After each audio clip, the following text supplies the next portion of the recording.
నేను చర్చకు సిద్ధం. 5 సంవత్సరాల తర్వాత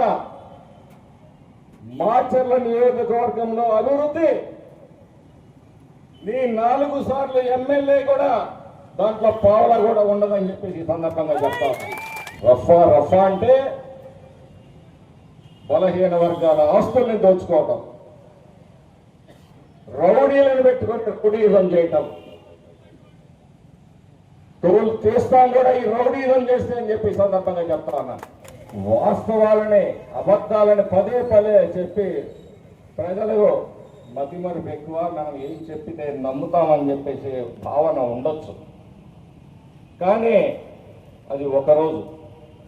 నువ్వు నాడేం మాట్లాడేవో ఈరోజు ఏం జరుగుతుందో ప్రతినిత్యం కూడా మరి నీ చరిత్ర కొడితే బయటకు వస్తుంది.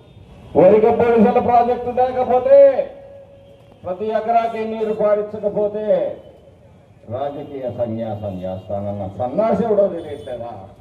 ఎన్నికల్లో నేను ఓడిపోతే రాజకీయ సన్యాసం చేస్తున్న సన్నాసి ఎవడో తెలియదా? మాచర్ల నియోజకవర్గ ప్రజలకి మాచర్ల నియోజకవర్గం ప్రశాంతంగా ఉండాలి.